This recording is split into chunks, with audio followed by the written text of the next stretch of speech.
Antigens are molecules that can react with antibodies, whereas immunogens are molecules that induce an immune response.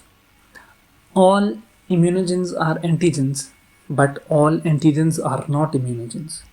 In most cases, antigens are immunogens and the terms are used interchangeably. However, there are certain important exceptions, and the most common example of this exception is a molecule called heptane. A heptane is a molecule that is not immunogenic by itself, but it can react with specific antibodies. Heptanes are usually small molecules, but some high molecular weight nucleic acids are heptanes as well.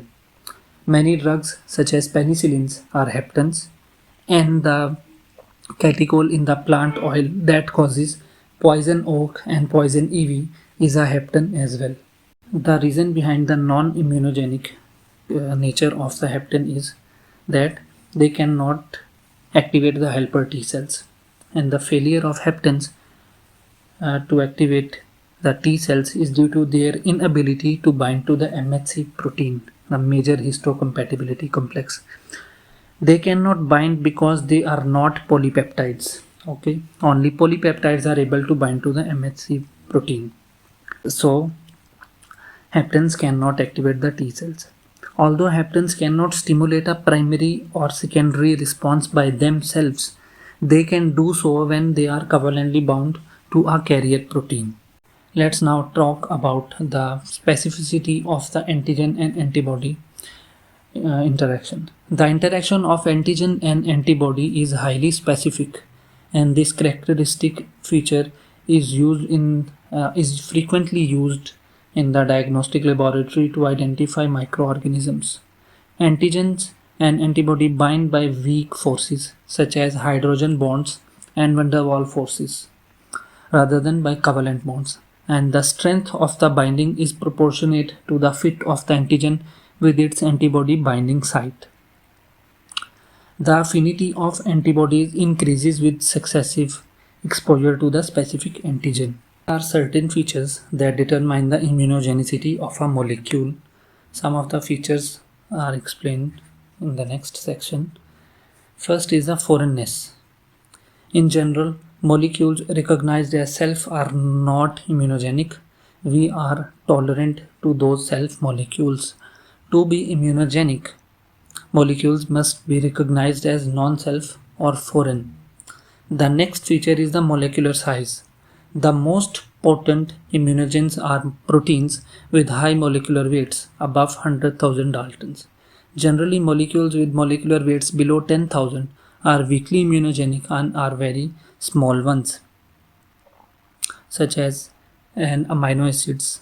An amino acid is non-immunogenic because it is small in size. Certain small molecules, heptanes, become immunogenic only when linked to a carrier protein. The next feature is the chemical structural complexity. A certain amount of chemical complexity is required, such as amino acids homopolymers are less immunogenic than the heteropolymers containing 2 or 3 different amino acids. It means that there must be complex chemical structure of the molecule to be immunogenic.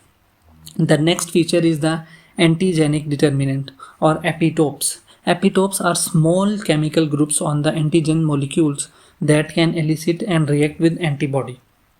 An antigen can have one or more determinants. Most antigens have many determinants. They are multivalent. In general, a determinant is roughly 5 amino acids or sugars in size. The overall three-dimensional structure is the main criterion of antigenic specificity. The next features are the dosage, route, and timing of the antigen administration. These also affect the immunogenicity. In addition, the genetic constitution of the host HLA genes determines whether a molecule is immunogenic.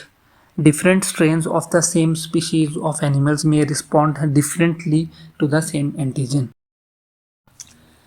Lastly, now we will talk about adjuvants.